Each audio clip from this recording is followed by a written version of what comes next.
సమయంలో కొద్ది నిమిషాలు మనం దేవుని వాక్యాన్ని మనం ధ్యానం చేసుకుందాము. ఈ దినము నీవు నేను సజీవులుగా ఉన్నామంటే కేవలం దేవుని యొక్క కృప, కనికరము, భద్రత, కాపుదల.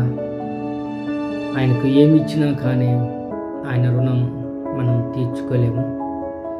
కనుక దేవుడు మన పట్ల చేసిన ఆశ్చర్య కార్యాలకై, దేవుడు మన పట్ల చేసిన ఉపకారములకై, వాటన్నిటినీ మన ఆధ్యాత్మిక జీవితంలో, మన నిత్య జీవితంలో మరొక మానక జ్ఞాపకం చేసుకొని ఆయన రాకడ పర్యాంతం వరకు నీవు నేను ఆయనకు కృతజ్ఞులుగా ఉంటూ ఆయనకు కృతజ్ఞతాస్తుతులు చెల్లించి జీవించేవారిగా ఉందాము.